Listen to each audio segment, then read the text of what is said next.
I'm always in a great mood. And it's even better to see you on an event like this. You've been inside the ring with Spence and Crawford. You fought everybody over the course of your illustrious career.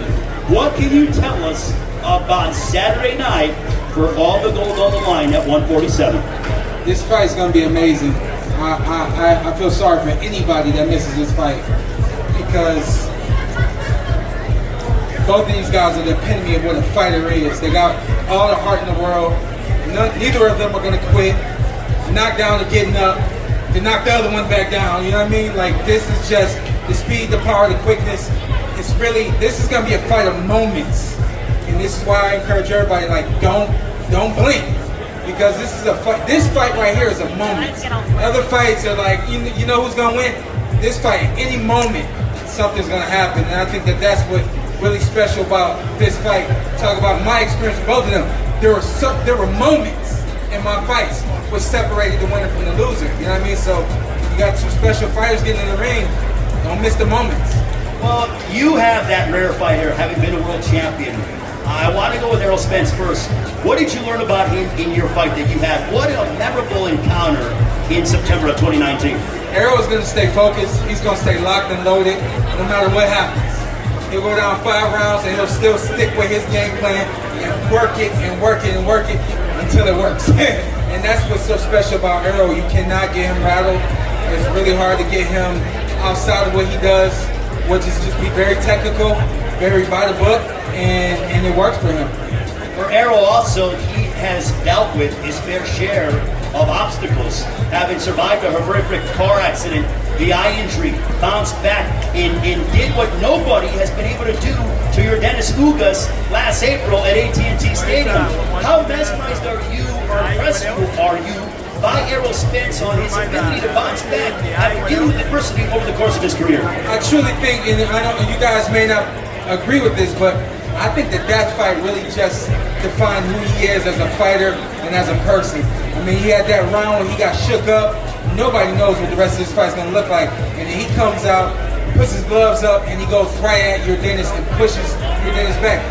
Changed the whole dynamic of the fight in one round. Continued that with consistency, and he got the job done. To me, that's what told me, like, hey, I knew he was special because I was in the ring with him. I knew he was special before I got in the ring with him.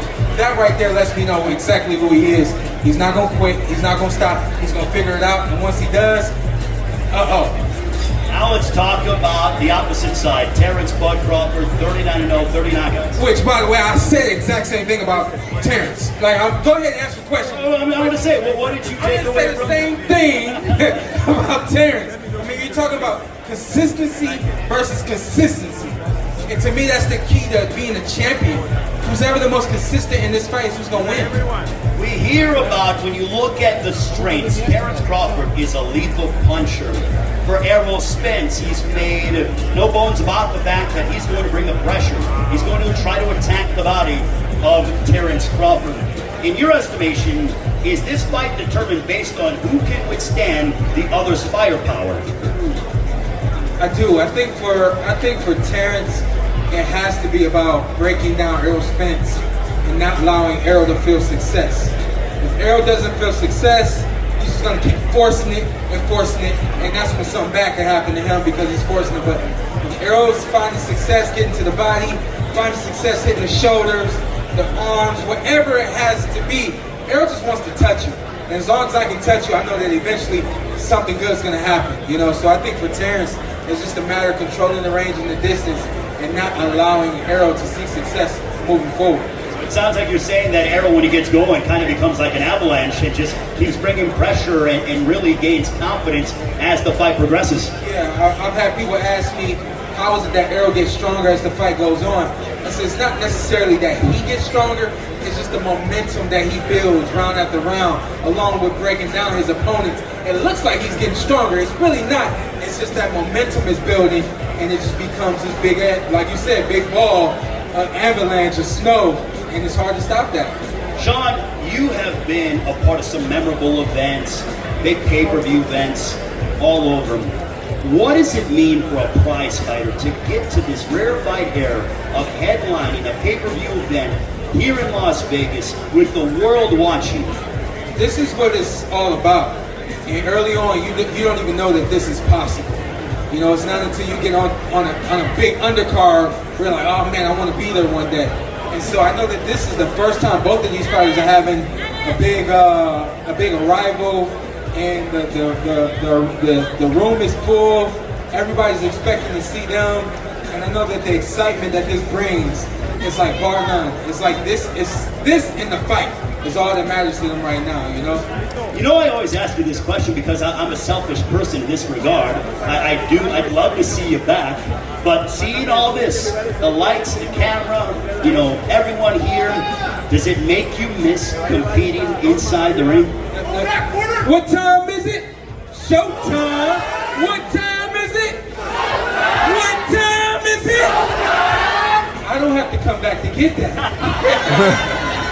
I mean, in the lead up to this fight, you kind of thought, hey, I've been in the ring with both guys, you know, maybe give it one more, maybe two more. Now that there's neither one of them, that's for sure. I can let them have this, man. And I think that this one, they're going to do something special Saturday night. And I'm looking forward to that immediate rematch because I think it's going to mean something. Definitely if this fight goes the distance. So you think that this fight is going to be so close, and I know that they have a rematch clause on both sides, but do you think that the fight is going to be, it sounds like you're telling me that the fight is going to be close, that it's going to warrant a rematch regardless? That's how I see it, but let's say it goes 5 rounds. Both of these fighters are known for making adjustments. And so let's say Errol knocks out Terence in 5 rounds. That immediate rematch clause, it could actually go the opposite way because both of them have shown that they can make adjustments. You telling me that you got a whole camp to get ready for something, you're not going to make that adjustment and get out of that 5th round and do something different and you win in the 6th round? It's possible.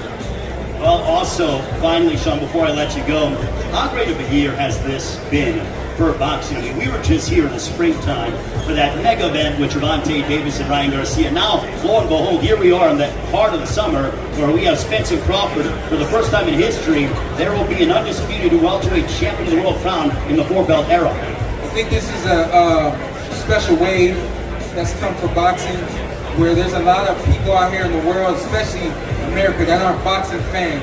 I think before the end of this year, the amount of fans that boxing has will double. And I think it's going to continue from there because this wave we have right now is where great fighters are getting in the ring with other great fighters, putting on great fights, putting it all in the line, and that's what everybody wants to see.